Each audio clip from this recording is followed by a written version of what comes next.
तो हेलो दोस्तों, आप सभी का हार्दिक स्वागत है एजुकेशन गैलेक्सी में। आज अपन बात करेंगे ऑफिशियल मॉडल सेट का जो है पार्ट सेकेंड, क्योंकि इससे पहले जो है आपको ऑफिशियल मॉडल सेट जो हिंदी 100 मार्क्स का 25 क्वेश्चन जो है हो चुका है पार्ट प्रथम में, जिसका लिंक आपको डिस्क्रिप्शन में मिल जाएगा। और अभी जो है आपको पार्ट सेकेंड में 26 नंबर क्वेश्चन से आपको शुरू हो जाएगा। और ये जितने भी ऑफिशियल मॉडल सेट में टॉप 100 क्वेश्चन है, इसका आज लाइव क्लासेस जो है आपको 6 PM में एजुकेशन स्टडी पे हो जाएगा। लिंक जिसका आपको डिस्क्रिप्शन में है, जाकर आप लोग उस चैनल को सब्सक्राइब कर लीजिएगा, ताकि आपको लाइव क्लासेस में आप लोग जरूर आंसर देना है, ठीक है, ताकि पता चलेगा कि हाँ कितना आप सभी को याद हो चुका है। और अभी से अगर तैयारी करने में आप लोग लग जाइए, क्योंकि जितना भी दिन आप लोग बहाना करने का तो कर चुके हैं। और शुरू में क्या पढ़े नहीं पढ़े उससे कोई फर्क नहीं पड़ता, जो एंड में पढ़ता है, एंड में जो पढ़ाई करता है वही उसका ही जो है रिजल्ट जो है बेस्ट आता है। तो इसलिए आपने शुरू में क्या किए नहीं किए उससे को आप लोग साइड कर दीजिए, और अभी से जो है आप लोग जी जान लगाकर मेहनत कीजिए, आप सभी का रिजल्ट जो है आपको बेस्ट आएगा, ठीक है। तो चलिए आज का क्लास शुरू करते हैं। तो 1 से 25 तक जो है आपको पार्ट प्रथम में हो चुका है, तो अब 26 नंबर क्वेश्चन होगा, जिसका लिंक डिस्क्रिप्शन में है। इस वीडियो के बाद आपको देख लेना है, एंड स्क्रीन में आपको दे देंगे, वहाँ से आप लोग देख लेना। तो अभी आप क्वेश्चन नंबर 26 से ऑफिशियल मॉडल सेट आप लोग लगा लीजिए, और सारी क्वेश्चन जो है इंपॉर्टेंट है। तो क्वेश्चन में 26 पूछा जा रहा है, विशेष शब्द का जो है विलोम है। अब देखो, विशेष यानी किसी व्यक्ति के अंदर जो है विशेष है, यानी जैसे आपके अंदर जो है पढ़ने की जो है विशेष क्षमता, यानी बहुत पढ़ लेते हैं, तो यानी उसका विलोम यानी अब उल्टा जो हो जाएगा वो क्या होगा, सामान्य, यानी किसी के अंदर जो उतनी क्षमता नहीं है, यानी ऑप्शन इसका सी होगा राइट आंसर। तो विशेष शब्द का विलोम होता है सामान्य। अब एक क्वेश्चन में 27 पूछा जा रहा है, पेट में चूहे कूदना मुहावरे का अर्थ होगा। अब देखो, पेट में चूहे कूदना मुहावरा का अर्थ जो है ये पूछा जा रहा है, क्या अर्थ होगा। तो क्या अर्थ होगा, तो जोर की भूख, यानी जोर से जब भूख लगती है तभी तो पेट में चूहा कूदता है, यानी वही हो गया इसका डी आंसर, जोर की भूख। चलो नेक्स्ट क्वेश्चन। अब एक क्वेश्चन नंबर 28 पूछा जा रहा है, फैसला शब्द है। तो फैसला जो है ये पूछा जा रहा है, फैसला जो है शब्द है, यानी कौन सा शब्द जो है ये फैसला है। तो फैसला जो है ये जो है विदेश शब्द है, यानी विदेश से जो है ये शब्द लिया गया है, इसलिए यहाँ पर फैसला जो शब्द कहाँ का है, तो विदेशज शब्द है। अब एक क्वेश्चन में 29 पूछा जा रहा है, जिसे भय नहीं है, उसका पूछा जा रहा है उसको एक शब्द में क्या कहेंगे। तो देखो, जिसे भय नहीं है उसे निर्भय कहेंगे, तो लेकिन यहाँ पर निर्भय तो है नहीं, लेकिन निर्भय है तो ये तो होगा नहीं, अभय भी नहीं होगा और बेभय भी नहीं होगा, तो क्या होगा, निर्भीक होगा। देखो, जिसे भय नहीं है उसे निर्भय भी कहते हैं और निर्भीक भी कहते हैं, ठीक है। ठीक है, ये निर्भय है, आप लोग अच्छी तरह से समझ लो, ये निर्भय हो गया, और निर्भीक ये दोनों होता है। जिसे भय नहीं होता है उसे एक शब्द में कहते हैं, क्या कहते हैं, तो निर्भय कहते हैं, ठीक है। लिख ही देता हूँ चित्र से, ओके। तो जिसे भय नहीं उसे निर्भय कहते हैं या निर्भीक, दोनों होगा आंसर। और बहुत बच्चे क्या करेंगे, निर्भय आंसर देंगे, तो आपका निर्भय यहाँ पर गलत हो जाएगा, क्या होगा, निर्भीक होगा। Next question. अब एक क्वेश्चन में 30 पूछा जा रहा है, रचना की दृष्टि से जो है क्रिया के कितने भेद होते हैं। अब देखो, यहाँ पर क्रिया का पूछा जा रहा है, ना कि वाक्य का। तो क्रिया के जो है 2 भेद होते हैं और वाक्य के जो है 3 भेद होते हैं। याद रखना, जब भी क्रिया पूछेगा तो आपको 2 आंसर देना, और वाक्य पूछेगा तो आपको 3 देना है। तो रचना की दृष्टि से जो है क्रिया के कितने भेद होते हैं, तो 2 भेद होते हैं, ओके। Next question. अब एक क्वेश्चन में 31 पूछा जा रहा है, जिसके रूप में लिंग वचन पुरुष कारक काल आदि के कारण कोई विकार उत्पन्न नहीं होता है, उसे क्या कहते हैं। अब देखो, जिसके जो है रूप में लिंग वचन पुरुष कारक काल आदि के कारण जो है कोई विकार उत्पन्न नहीं होता है, उसे अव्यय कहते हैं। क्या कहते हैं, अव्यय कहते हैं, यानी ऑप्शन इसका बी होगा राइट आंसर, अव्यय, ठीक है। Next question. अब एक क्वेश्चन नंबर 32 पूछा जा रहा है, गिरोह जो है, गिरोह शब्द में जो है कौन सी संज्ञा है। अब देखो, गिरोह यानी मान लो किसी का गिरोह है, जैसे मान लो रंगदारी जो होता है, रंगदारी का गिरोह है, यानी ये जो संख्या है ये कौन सी संख्या है, तो ये समूहवाचक संज्ञा है, यानी बहुत सारे हैं, इसलिए यहाँ पर ऑप्शन इसका ए होगा राइट आंसर, समूहवाचक। चलो नेक्स्ट क्वेश्चन। अब एक क्वेश्चन में 33 पूछा जा रहा है, अज्ञान शब्द कौन सा समास है? अब देखो अज्ञान, अज्ञान किसे कहेंगे? जिसके पास ज्ञान ना हो। अब देखो ना आ रहा है, यानी जिसके पास ज्ञान ना हो उसे अज्ञान कहते हैं, यानी ना विभक्ति चिन्ह का लोप हो रहा है। तो इसका ट्रिक बता चुका, तो ये क्या हो गया? तत्पुरुष समास हो गया। तो अज्ञान शब्द में जो है कौन सा समास है? तो तत्पुरुष समास है। ओके, नेक्स्ट क्वेश्चन है, क्वेश्चन में 34 पूछा जा रहा है, वह कौन है? अब देखो वह कौन है जो वहाँ भाषण दे रहा है। अब पूछा जा रहा है इसमें कौन सा सर्वनाम है, तो जैसे ही यहाँ पर पूछा जा रहा है कौन है, ये तो प्रश्नवाचक सर्वनाम हो गया। बात आ गई समझ में? तो वह कौन है जो वहाँ भाषण दे रहा है, ये कौन सा सर्वनाम है? तो प्रश्नवाचक सर्वनाम है। नेक्स्ट क्वेश्चन, अब क्वेश्चन में 35, क्वेश्चन में 35 पूछा जा रहा है, क्रोध शब्द का पर्यायवाची है। तो क्रोध जो शब्द है इसका पर्यायवाची होता है तूफान। क्या होता है? तूफान होता है, सॉरी इसका होगा कोप। क्रोध शब्द का पर्यायवाची क्या होता है? कोप होता है, यानी ऑप्शन इसका सी होगा राइट आंसर। ठीक है, तो क्रोध शब्द का क्या हो गया? पर्यायवाची कोप हो गया। अब एक क्वेश्चन नंबर 36 पूछा जा रहा है, संपूर्ण क्रांति जो है किस लेखक की रचना है? तो संपूर्ण क्रांति जो है कौन से लेखक की रचना है? तो जयप्रकाश नारायण की रचना है संपूर्ण क्रांति। और जयप्रकाश नारायण को किस नाम से जाना जाता है? तो ये आपको चित्र से याद रखना है, लोकनायक के नाम से। बहुत बार क्वेश्चन पूछा जाता है। तो जयप्रकाश नारायण को जो है किस नाम से जाना जाता है? तो लोकनायक के नाम से जाना जाता है। और संपूर्ण क्रांति के लेखक हो गए जयप्रकाश नारायण। और बहुत एक दो क्वेश्चन बता देता हूँ, क्योंकि यहाँ से एक क्वेश्चन यहाँ से प्रत्येक ईयर फिक्स रहता है। और ये जो संपूर्ण क्रांति जो है, ये जो है क्या है? ये भाषण है।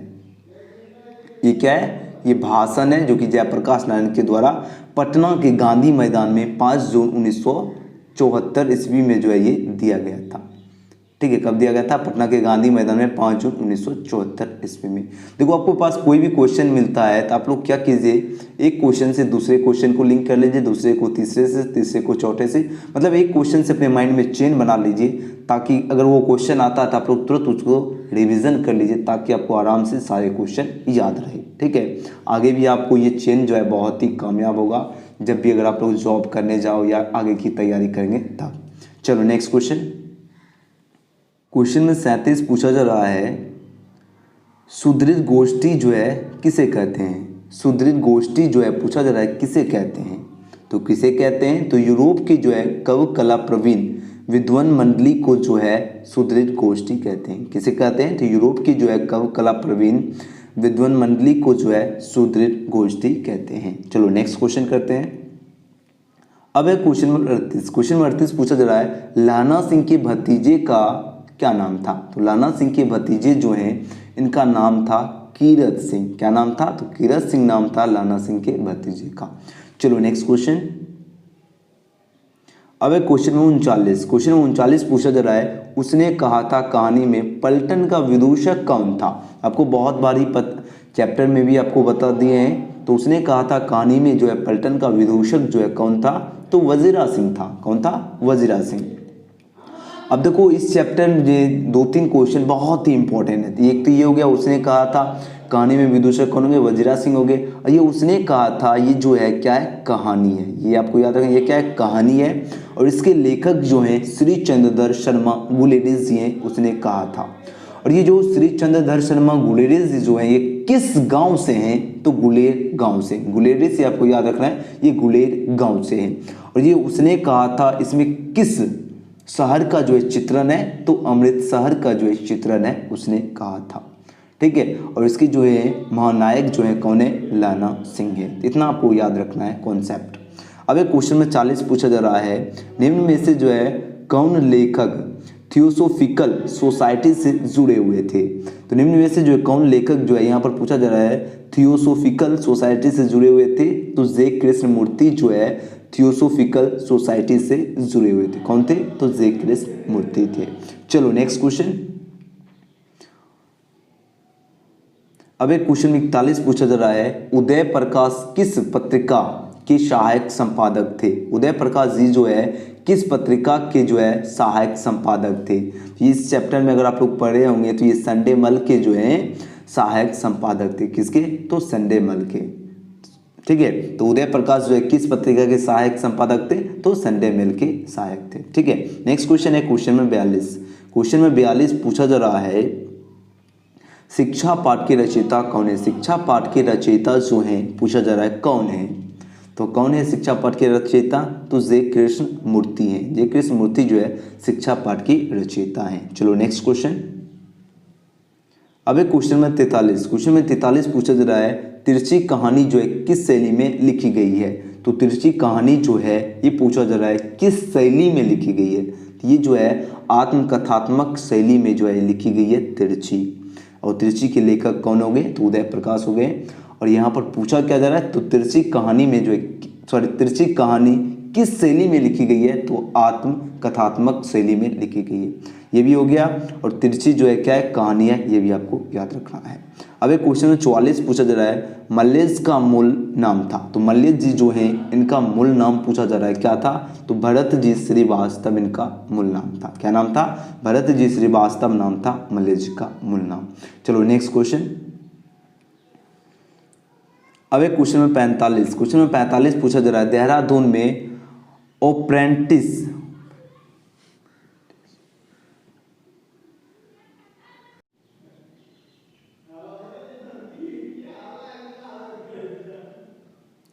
क्वेश्चन में 45 पूछा जा रहा है देहरादून में जो है अप्रेंटिस की नौकरी किस लेखक ने की? आप देखो अप्रेंटिस की नौकरी जो है पूछा जा रहा है किस लेखक ने की? कहाँ पर? तो देहरादून में। तो कहाँ पर की? तो देहरादून में जो है ये ओम प्रकाश वाल्मीकि जी ने की थी। कहाँ पर? तो देहरादून में अप्रेंटिस की जो है नौकरी की थी। Next question.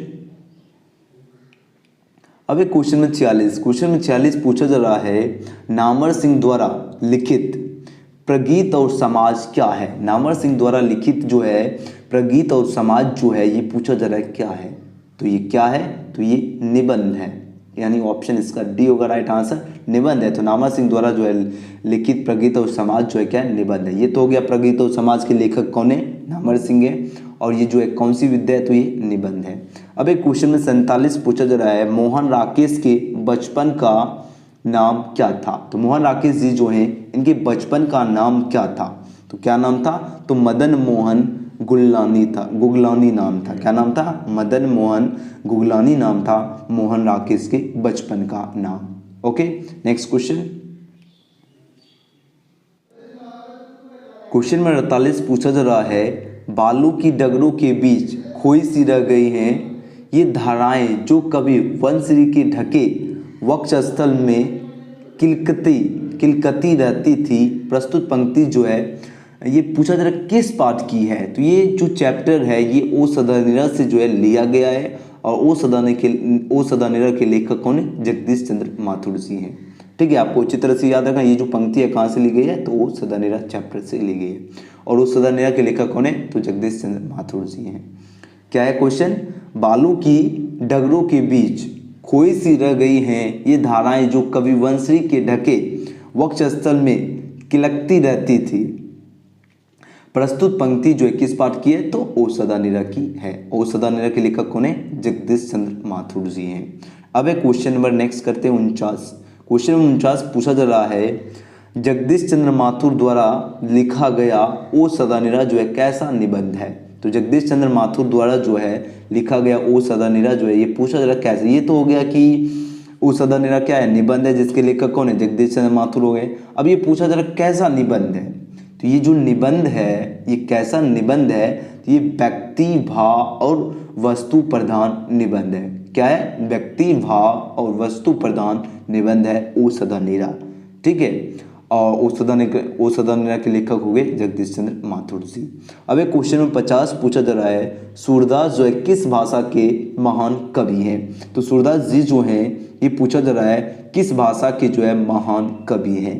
तो कौन सी भाषा के ये महान कवि हैं? तो ब्रज भाषा के जो है महान कवि हैं सूरदास जी। यानी ऑप्शन इसका बी होगा राइट आंसर।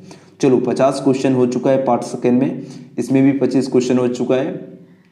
अब एक क्वेश्चन नंबर 51, इसका आंसर आप सभी को कमेंट बॉक्स में इसका आंसर आप लोग को दे देना है।